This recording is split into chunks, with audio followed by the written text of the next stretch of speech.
Salut à tous, c'est moi, oui c'est moi, Yakuba. Donc on se retrouve pour une nouvelle vidéo, une nouvelle vidéo dans laquelle je vais vous expliquer comment on fait quand on a une connexion entre guillemets complètement pourrie pour avoir une bonne connexion. Là je parle bien sûr sur Xbox et sur PlayStation, en gros sur toutes les consoles, même sur la One, etc. Donc, alors il y a 2-3 paramètres à modifier dans votre console pour pouvoir avoir plus de connexion. Ça ne veut pas dire que vous allez avoir une connexion en fibre optique, non. Mais vous allez avoir une connexion qui va vous permettre d'avoir un minimum de latence. Donc c'est quand même c'est révolutionnaire. Enfin bref. Donc le test je l'ai déjà fait sur plusieurs consoles et apparemment ça marche très très bien. Donc on va procéder de la suite. Interface Xbox. Et il faut savoir que c'est exactement la même chose sur PlayStation ou sur les autres plateformes. Donc il suffit juste de suivre les mêmes indications pour pouvoir s'y retrouver sur les différentes plateformes. Donc là je suis en interface Xbox, donc Xbox 360. Alors, ce qu'on va faire c'est, hop, bouton du milieu et on va complètement à droite dans paramètres système. On clique A et là on clique sur paramètres de la console. Voilà, donc si ça va un peu trop vite, il suffit de faire pause et puis de décortiquer tout ça. Bref, alors on a l'affichage et non, bref, on revient en arrière parce que je me suis trompé. Donc c'est pas paramètres de la console, c'est paramètres réseau. Voilà. Donc moi je me connecte en câblé, ça me permet d'avoir encore plus de connexion. Je peux me connecter en Wi-Fi, mais c'est exactement le même procédé que ce soit en Wi-Fi ou en câblé. Donc en câblé, on va suivre la procédure suivante. On clique sur puis on va donc configurer le réseau. On clique dessus. Alors là, on va, donc là on touche à rien. On descend tout en bas et on va dans le DNS.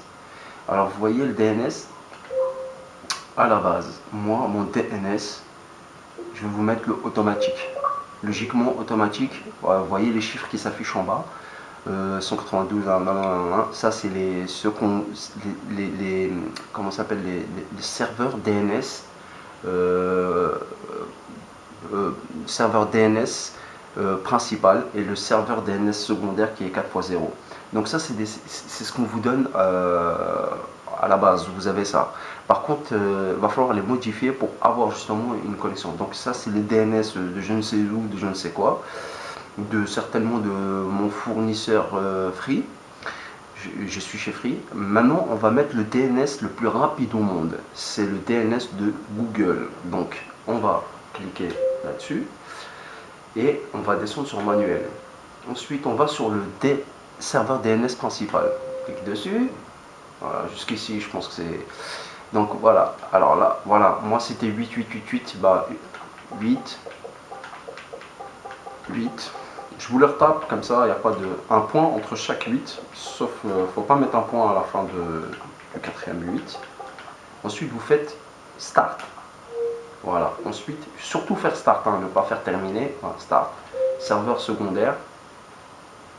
Voilà, il faut taper 8.8.4. Savoir que ça c'est le DNS de Google, mais le DNS secondaire. Donc point 4. Je vous les tape. Logiquement, quand vous allez pour la première fois dans une console, il n'y a pas marqué ça. Il y a marqué 4x0, 4x0 ou 4x0 sur le secondaire et le principal 160, je sais plus quoi, bref, son nombre de fournisseurs, etc. Là maintenant, je tape sur Start et je descends en bas, je fais terminer.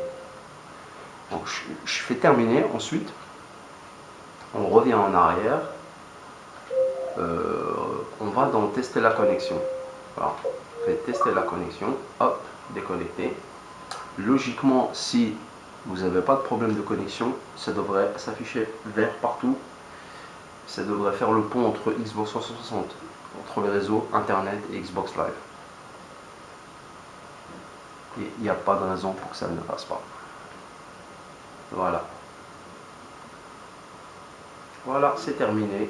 Et vous quittez de là, vous sortez. vous balancez votre jeu et votre connexion est améliorée. Abonnez-vous et likez et portez-vous bien parce qu'il va y avoir beaucoup d'autres vidéos de ce genre. Ciao!